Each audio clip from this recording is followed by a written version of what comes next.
So there are two subjects left. The first one is about small attachments or small pleasures. So, spoiler, there are no small. And the points, it starts basically by this reflection that it might not necessarily be like a big this thing is so pleasant, or I'm in love with somebody, or I have a family, or like a really big important sort of attachment that is very obvious that ties you to samsara.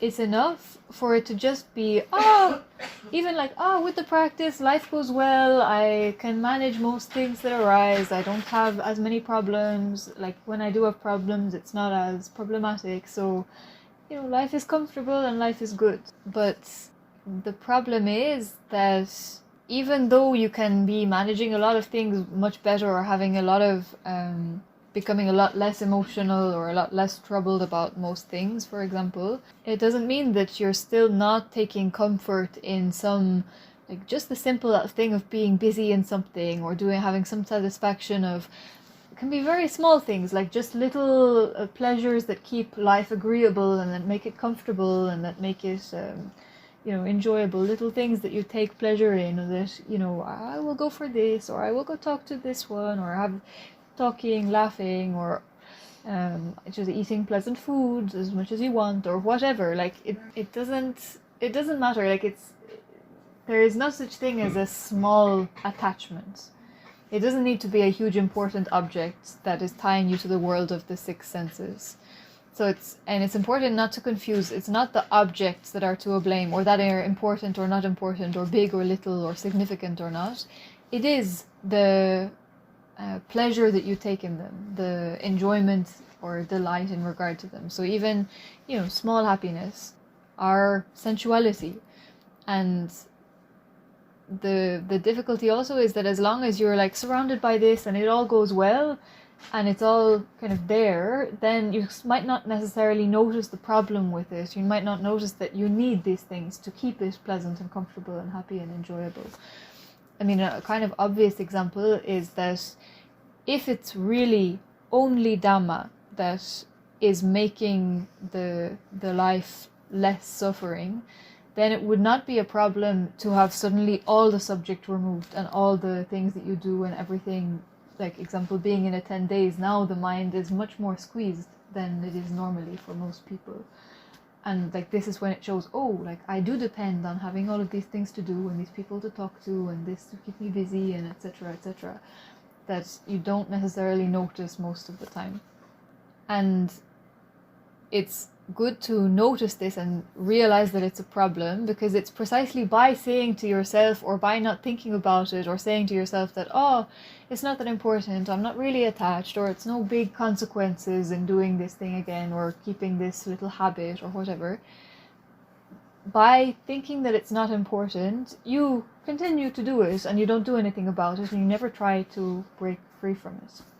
But even if it's something very small, like little habits or little pleasures, it is an addiction, the same as addiction to any kind of sensuality, or the same as like an addiction to cigarettes. So yeah, comfort zone is a good word, like whatever makes it comfortable.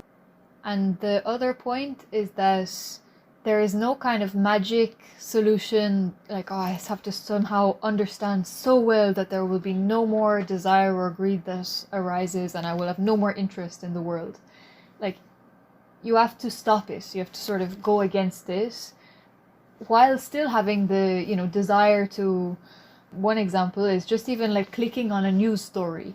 It seems very small, but like you click on a news story that will, like, now your mind will be in that subject and taking interest in it, and later on you will have this subject coming back or be interesting in that subject.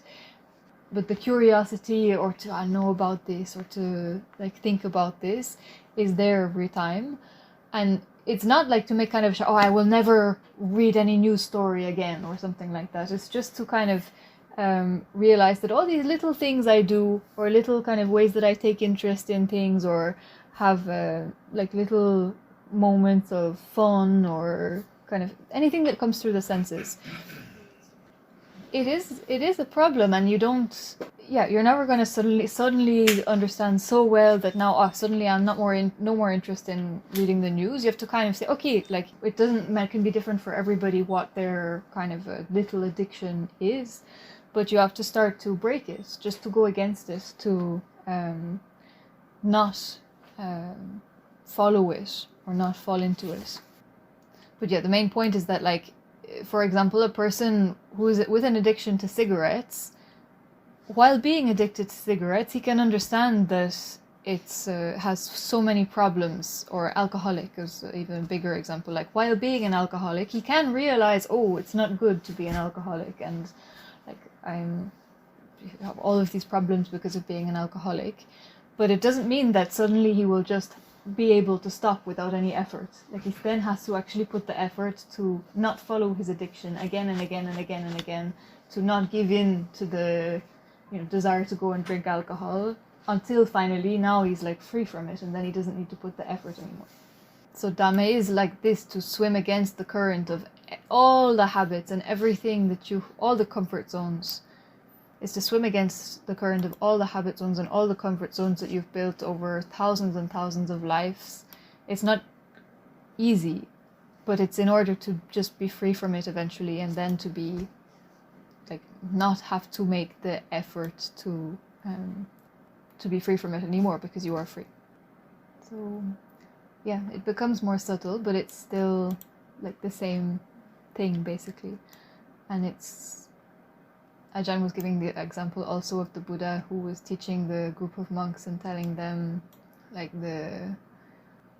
going through many different steps. Okay, you have morality, and now you might think that, oh, I'm good, I have morality and I'm a moral person, and that's enough. But no, it's not enough. Like, you have to see that it's not enough, why it's not enough. Ajahn was also saying earlier that it really should be every day you are better than the previous day. Every day you are more wise and better, and you should not become like stagnant water that it sticks and just is like a pool that doesn't move and has no movement in it, that it becomes rotten and there's tons of algae that are growing in it. It should be moving always, constantly, never standing still, always fresh. That also goes in the subject of don't trust the mind. Like, don't lean back on, oh, I was practicing well last year. It's totally irrelevant.